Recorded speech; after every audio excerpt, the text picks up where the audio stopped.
Ces règles du HCSF, en réalité, on les applique déjà depuis plusieurs mois, hein, puisque au début, effectivement, c'était censé être non contraignant, ça a évolué parce que effectivement, il y avait peut-être à un endroit ou l'autre quelques libertés qui étaient prises, mais en même temps, c'était une recommandation. Donc, effectivement, on sait que dans certaines régions, c'est quand même plus compliqué. Hein. L'Île-de-France, par exemple, c'est souvent plus compliqué.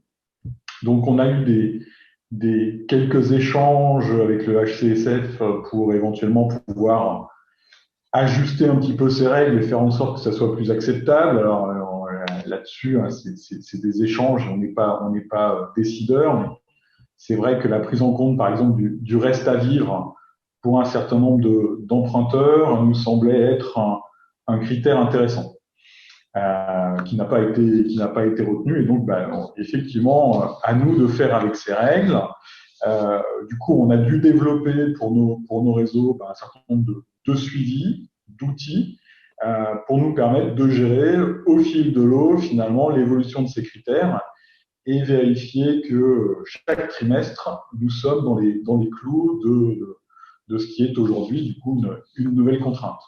D'accord, chaque trimestre, hein. C'est vos périodes, si je puis dire, c'est la toise. Ouais. Voilà. En tout cas, nous on suit vraiment au jour le jour, hein, l'évolution, mais on doit rendre compte effectivement chaque trimestre du fait que on respecte bien ces critères.